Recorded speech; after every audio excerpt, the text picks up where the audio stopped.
최신 경제 소식을 빠르고 친절하게 전해드립니다. 스타트 경제 오늘은 유혜미 교수와 함께하겠습니다. 교수님 어서 오십시오. 네, 안녕하세요. 어서 오십시오. 자, 미국 대선이 늘 이제 증시에 영향을 미치고 있어서 이 소식부터 짚어보겠는데 지금 바이든 대통령이 민주당 대선 후보직에서 사퇴를 했거든요. 그렇다면 시장에 어떤 영향을 미칠지 좀 궁금한데 전망이 있을까요? 네, 바로 어제 나온 소식인데요. 예. 바이든 대통령이 이제 대선 후보에서 사퇴하겠다라는 것을 이제 밝히면서 아무래도 시장이 좀 요동을 칠 것 같습니다. 근데 이 부분이 어떻게 시장에 영향을 미치냐면 일단 누가 당선될 가능성이 높아지느냐 그것이 가장 큰 관건일 텐데요.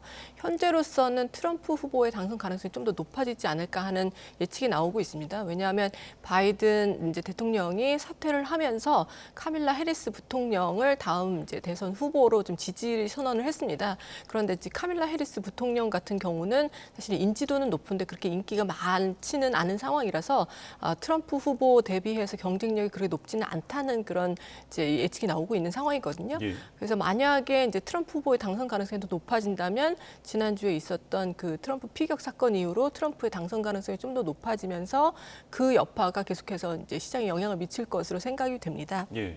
그리고 당분간은 그 민주당 또 후보가 과연 이제 해리스로 정착이 될지 아니면 또 새로운 경선을 치르게 될지 이 부분과 관련된 불확실성도 커질 것이기 때문에 시장에서 이제 안전자산 선호 현상은 계속될 것으로 보이고요. 하지만 당분간 트럼프 후보의 당선 가능성이 좀 더 높게 점쳐지면서 관련 뭐 주식 같은 뭐 방산주라든지 아니면 네. 에너지 관련된 기업의 주식은 조금 더 이제 호응을 받을 수 있지 않을까 하는 생각도 하고 있습니다. 네, 미 경제, 세계 경제도 적지 않은 파장일 것으로 예상이 되는데 이번 주 뉴욕 증시 주요 일정도 함께 좀 짚어주신다면요. 예, 그렇습니다. 이번 주 이제 뉴욕 증시에서는 알파벳이라든지 테슬라 같은 빅테크 업체들이 이제 실적을 발표하게 되어 있습니다. 그래서 이 부분들이 최근에는 기술주가 약간 부진했었거든요. 주식 시장에서.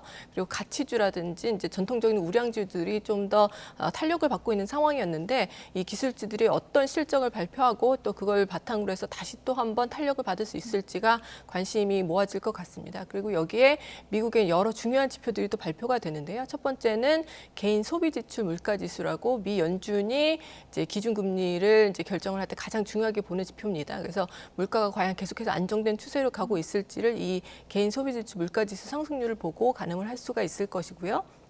또 미국의 2분기 이제 GDP 성장률이 발표가 됩니다. 이 잠정치가 발표가 될 텐데 1분기에는 전년 동기 대비해서 1.4% 이제 미국 경제가 성장을 했는데 2분기는 지금 현재 1.9% 정도로 지금 예상이 되고 있기는 합니다. 그런데 미국 경제가 실업률이 최근에 올라가고 있는 상황에서 GDP 성장률을 보고 이게 연착륙으로 갈지 아니면 경기가 생각보다 더 둔화될지 아니면 여전히 좀 더 오랜 시간 화랑을 이어갈지 이런 부분에 대해서 가늠할 수 있는 중요한 지표들이 발표가 되고 그런 내용들이 또 주식시장에도 중요한 영향을 미칠 것으로 생각이 됩니다. 네, 지난주 뭐 기술주의 대폭락이 있었던 만큼 여러 지표들을 좀 눈여겨봐야 될 것 같습니다.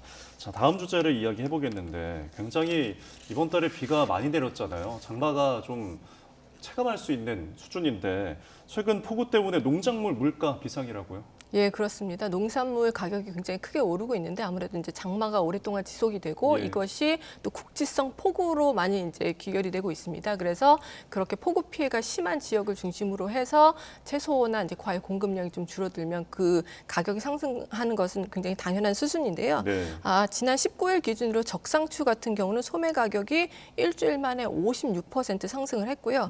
깻잎도 17.3%, 뭐 시금치, 풋고추도 다 10% 이상 상승을 하는 굉장히 높은 상승률을 보이고 있습니다.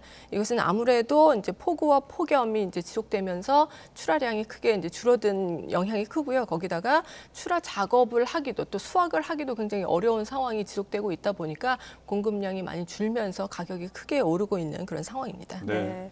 또 특히 상추 가격이 급등한 건 주산지인 논산과 익산 피해가 크기 때문일 것이라는 또 분석도 나오고 있는데 여기에 과일값도 비상이라고 합니다. 수박은 한 통에 4, 5만 원에 육박할지도 모른다는 전망이 나오더라고요. 예, 그렇습니다. 그래서 수박 대란이라고 하는 사태가 또 일어나는 것이 아니냐 하는 이제 우려가 나오고 있는데요.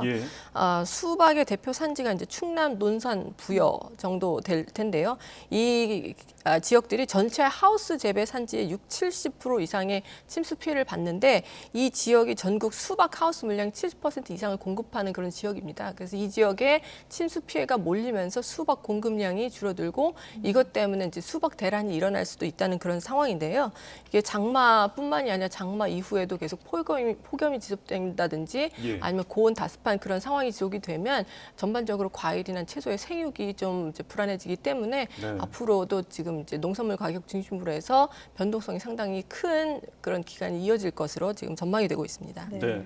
비로 인해서 오르는 물가도 문제지만 아까 말씀하신 것처럼 고온다습한 환경이 계속되면 병충해가 또 많이 일어날 수가 있잖아요. 그러면 불안정한 물가가 계속해서 가을까지도 이어지지 않을까 걱정인데요. 어떻게 보시나요? 예, 그럴 가능성도 충분히 있다고 보고 있습니다. 예. 왜냐하면 이제 장마가 지나가면 병충해가 많이 오게 됐는데요. 뭐 예. 탄저병이라든지 이런 여러 가지 이제 병충해들이 또 발생할 가능성이 높고요. 또 가을 초입이라든지 여름 막바지에는 태풍이 또 오기도 하거든요. 그래서 이런 부분 때문에도 채소나 이제 과일의 공급량이 상당히 이제 영향을 받을 수가 있을 것이고요.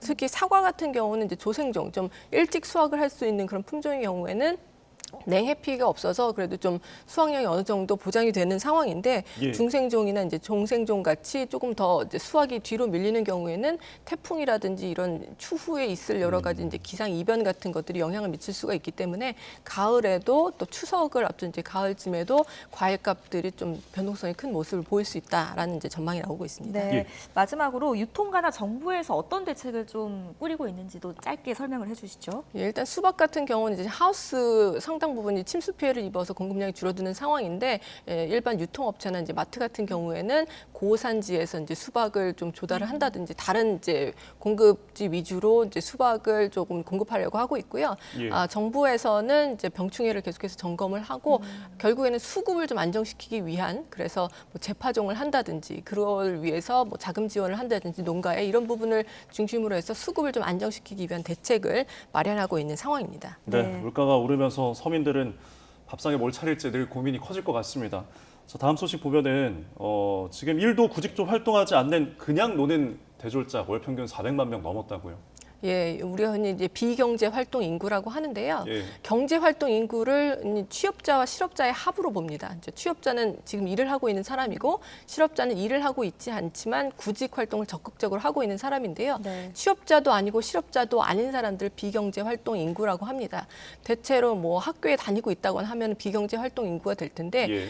대졸 비경제 활동 인구가 많이 늘어나고 있다는 그런 상황입니다. 졸업을 한 상황이요. 예, 이미 졸업을 했는데도 비경제 활동 인구로 남아 있다는 것은 구직 활동도 하지 않고 그다음에 일도 하지 않고 있다. 물론 개인적인 사정으로 일을 할 상황이 아닌 경우도 있긴 하겠지만 이렇게 이런 비경제 활동 인구가 특히나 20대라든지 대졸 중심으로 해서 늘어나고 있다는 것은 고학력 청년들이 취업을 하기 굉장히 어려운 상황이다라는 것으로 해석을 할 수가 있겠습니다. 네. 그래서 취업을 하기 어려운 여건이 도대체 무엇이고 어떤 것 때문에 취업을 잘 하지 못하고 그냥 쉬고 있는 것인지 아니면은 취업이나 실업에 지금 나서고 실업자든지 아니면 취업자든지 경제 활동 인구로 나서지 않고 있는 것인지 그 원인을 좀 살펴보고 대책을 마련하는 것이 시급한 상황이라고 보고 있습니다. 예. 그런데 정부도 손을 놓고 있지는 않았더라고요. 지금까지의 정책들이 좀 실효성이 없었던 건지 또 앞으로 필요한 대책은 뭐라고 보십니까? 사실은 이 부분이 아주 간단한 문제는 아니고요. 굉장히 구조적이고 그런 장기적인 해법이 필요한 문제들입니다. 예. 우리가 흔히 이제 노동시장 미스매치라고 하는데 중소기업이라든지 제조업 등에서는 사실 인력난에 시달리고 있는 반면에 또 이제 취업자들은 취업을 못하고 있는 상황이고요. 또한 고부가가치나 첨단 산업에서도 사실은 인력을 참 구하기가 어려운 상황입니다. 그럼 왜 이렇게 실업자나 그렇게 구직 활동을 못하고 비경제 활동 인구로 남아있는 사람도 많으면서 동시에 인력난도 심화되고 있냐면 중소기업 같은 경우는 임금을 예. 높게 지불하지 못하는데 그 구직자들의 이제 눈높이에 맞지 못하는 그런 네. 임금을 지불하고 있기 때문일 텐데 첨단 산업이나 고부가가치 산업 같은 경우는 그 기업에서 원하는 지식이나 기술을 가진 인재를 또 확보하기 어렵다고 하거든요. 네. 그러니까 투 트랙의 전략이 필요한 거죠. 한 가지는 중소기업의 좀 임금을 높여줄 수 있도록 생산성을 일단은 높이는 정책, 그리고 이런 기업들의 이제 취업을 하는 청년들에게 뭔가 임금을 보전하거나 좀 근로 여건을 개선할 수 있는 정책이 일단 한 가지가 필요할 거고요.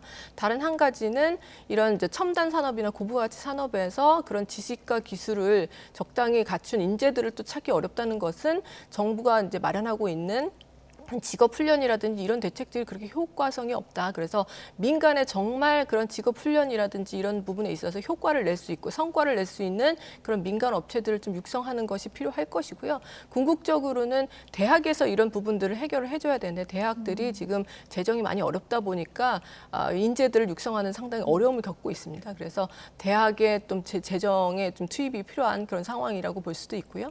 그리고 전반적으로는 노동시장의 좀 유연성을 확보할 필요가 있는데 네. 대기업 같은 경우 이제 해고가 좀 어렵고 그다음에 이제 노동시장이 좀 유연하지 않다 보니까 사실은 예전에는 신규로 많이 채용을 해서 그 연수 같은 걸 통해서 그렇죠. 이제 직접 원하는 인재를 길러갔거든요. 그런데 네. 요즘에는 이직이 워낙에 잦다 보니까 기업 입장에서도 그렇게 투자할 유인이 별로 없는 상황이거든요.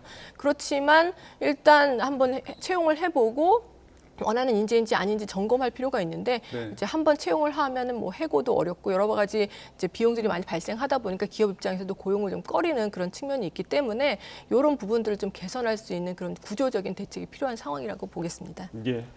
청년들이 왜 그냥 쉬는지 좀 입장에서 생각을 해보고 관련한 대책들이 좀 나왔으면 좋겠다는 생각이 듭니다. 자, 지금까지 한양대학교 유혜미 교수와 함께 진행했습니다. 오늘 말씀 고맙습니다. 잘 들었습니다. 감사합니다.